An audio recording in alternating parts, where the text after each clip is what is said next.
Mula ngayon, hanggang sa dulo ng mundo, mamahalin kita.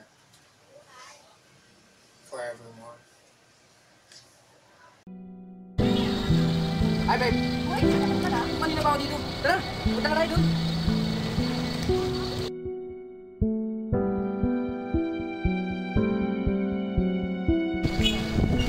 Miss, pinulog ako.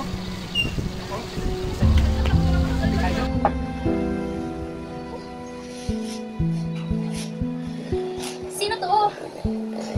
Babe! Oh, ikaw pala yan! Sabi sa'yo, Kati. Hindi ko talaga akong tanong sa'yo. Ready ka na ba?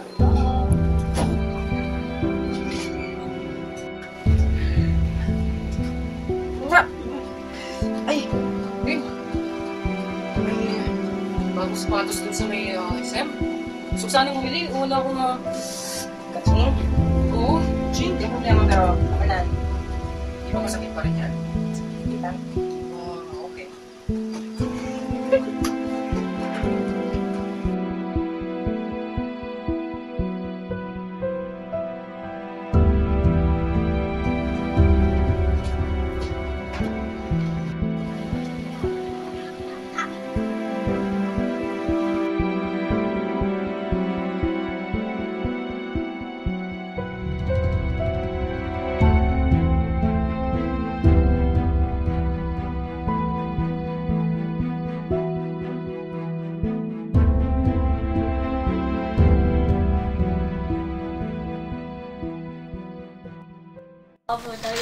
Ang human immunodeficiency viruses na mas kilala sa tawag na HIV or AIDS ay nakukuha sa pakikipagtalik sa iba't ibang tao.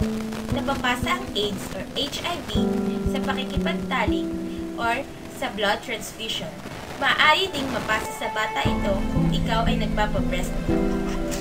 May tatlong paraan kung paano makakaiwas sa HIV or AIDS. Una, ang pag-iwas sa pakikipag-sex sa kung sino-sino. Isang katotohanan na mga taong nakikipag-sex sa kung sino-sino, maging sa babae o sa lalaki man, ay may panganib na mahawa ng HIV or AIDS. Kung kayo ay may asawa, dinadala niyo rin siya sa panganib kung patuloy kayo sa gawain na ito, lalo na kung walang proteksyon. Proteksyon na paggamit ng kondom pag nakikipag-sex, dahil pakikipagtalik ang karaniwang sanhi ng pagkakahawa ng HIV or AIDS sa Pilipinas.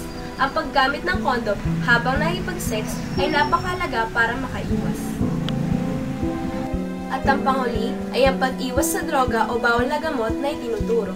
Isa rin sa mga grupo na may panganib pagkaroon ng HIV or AIDS ay ang mga durugista na ang ginagamit ay karayom na nagtuturok ng bawal na gamot gaya ng cocaine para mahal.